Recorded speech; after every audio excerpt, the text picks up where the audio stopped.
बंधुओं, चाहे वो भगवान हो, चाहे भगवान के कोई भक्त हो, हमने एक चीज अनुभव की है, पिता के सुधरे होने से बालक पर कम प्रभाव पड़ता है, पर मां का जैसा व्यवहार गुण होता है उसका बहुत बड़ा प्रभाव बालक पर होता है। माताएं इन बातों से प्रसन्न नहीं होती हैं। माताओं को ये लगता है कि हाँ, घूम फिर के सब हम ही करें, इन भाइयों को कुछ करना ही नहीं है, हम सुधरें, हम व्रत करें, हम नियम में रहें, हम घूंघट में रहें, हम घर के अंदर रहें, हम ये नहीं कर सकते, हम वो नहीं कर सकते। सारे नियम कानून हमारे लिए ही तो बनाए हैं, इन लोगों को तो कुछ करना नहीं है। लेकिन आपको मैं बहुत स्पष्टता से एक बात कह दूं, जिम्मेवारियां उसी को दी जाती हैं जो जिम्मेवारी संभालने की सामर्थ्य रखते हैं। ताली बजा दो एक बार।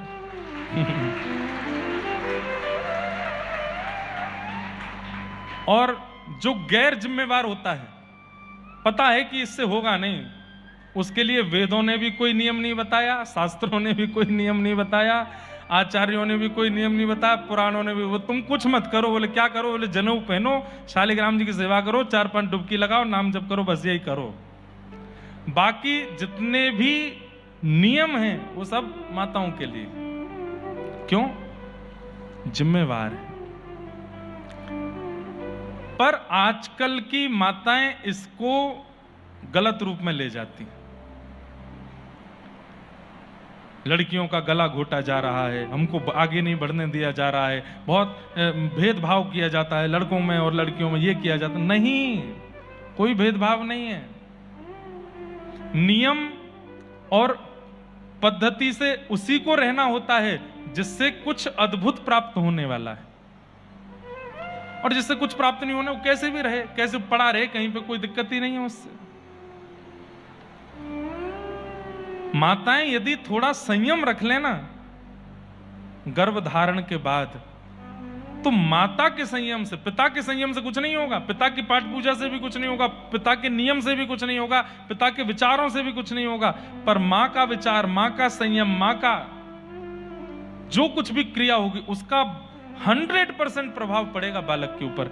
आप कभी भी किसी आचार्य के चरित्र को देख लीजिएगा, आद्य गुरु शंकराचार्य से लेकर के श्री दत्त प्रभु, सबकी माताओं का ही तप दिखेगा आपको,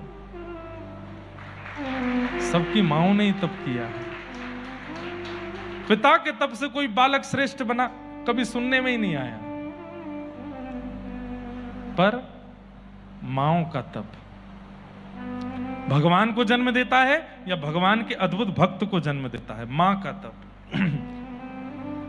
आजकल मां तप करती नहीं, वो तप हो नहीं पा रहा है उनसे।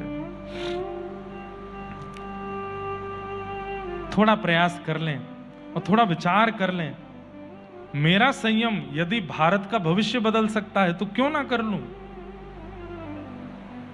9 महीने का जो प्रसव काल होता है ना, उस प्रसव काल में सदगुरु की आज्ञा से, आचार्यों की आज्ञा से, ग्रंथों की आज्ञा से यदि वो मां रहने लगे तो बालक को जन्म के बाद नहीं पढ़ाना पड़ेगा, ना सिखाना पड़ेगा, ना कुछ करना पड़ेगा, वो 9 महीने के मां के आचरण से ही बालक का निर्माण हो जाएगा। इसलिए मां को चाहिए थोड़ा सह ले।